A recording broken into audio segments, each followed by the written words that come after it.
All right, we're talking about ratios and how we can represent them in 3 different ways. So we have various scenarios based on this picture. So if we're talking about squares to circles, that would be 2. We could write it in the words with the words 2.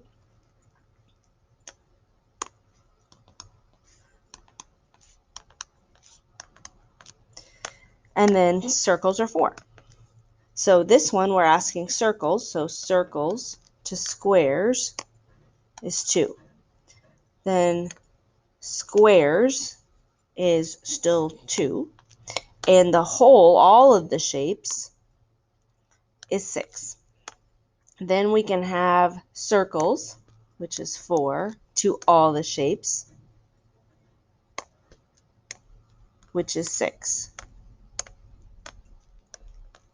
So we can write it with the words 2 in all these different ways. There's still 4 circles each time we do circles. There's only 2 squares every time we do squares. And there's 6 total shapes no matter how we organize that. Next, we can use a colon to represent the information. The word 2, a colon. So we could have 2 squares, 2 squares, 2 squares. We could have 4 circles, 4 circles, 4 circles.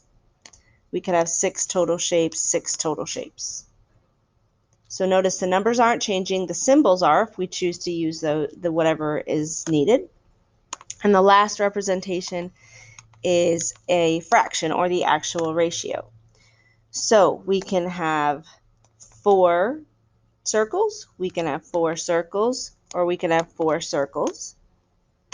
We can have 2 squares, 2 squares, 2 squares, or we can have 6 total shapes, 6 total shapes. So notice the numbers aren't changing and the order isn't changing. I still have a 2 first and a 4 last, a 2 first, a 4 last, a 2 first, and a 4 last. And I have a 4 first and then a 2, a 4, then a 2, a 4, then a 2. So the order does not change in the various ways you have it. Now with any fraction, you understand that you have to try to reduce it. So the factor that is the reduction factor for all these is 2. So I'm going to reduce by 2 in all of them. And I'm going to get a new fraction. That's going to be my reduced ratio of 1/2 of 2 over 1, 1 over 3, and 2/3. So these are my final answers, my reduced ratios that represent the pictures.